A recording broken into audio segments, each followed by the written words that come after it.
Okay, so yesterday we did the disc conversion on the truck, and I will show you quickly what it looks like. So this is the left hand side of the truck,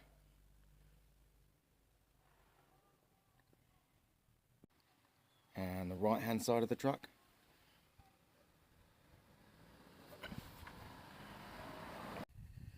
And this is what it looks like from underneath.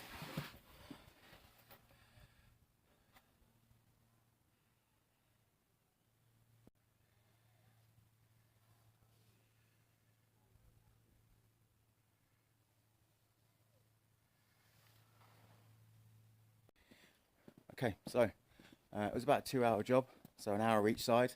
That's minus the plumbing in for the handbrake and the brake lines. But yeah, 2-hour job, easy, simple. So yeah, if you want to upgrade your C10, I've got these kits in the UK, so just give me a shout and we can have a chat. And that is it.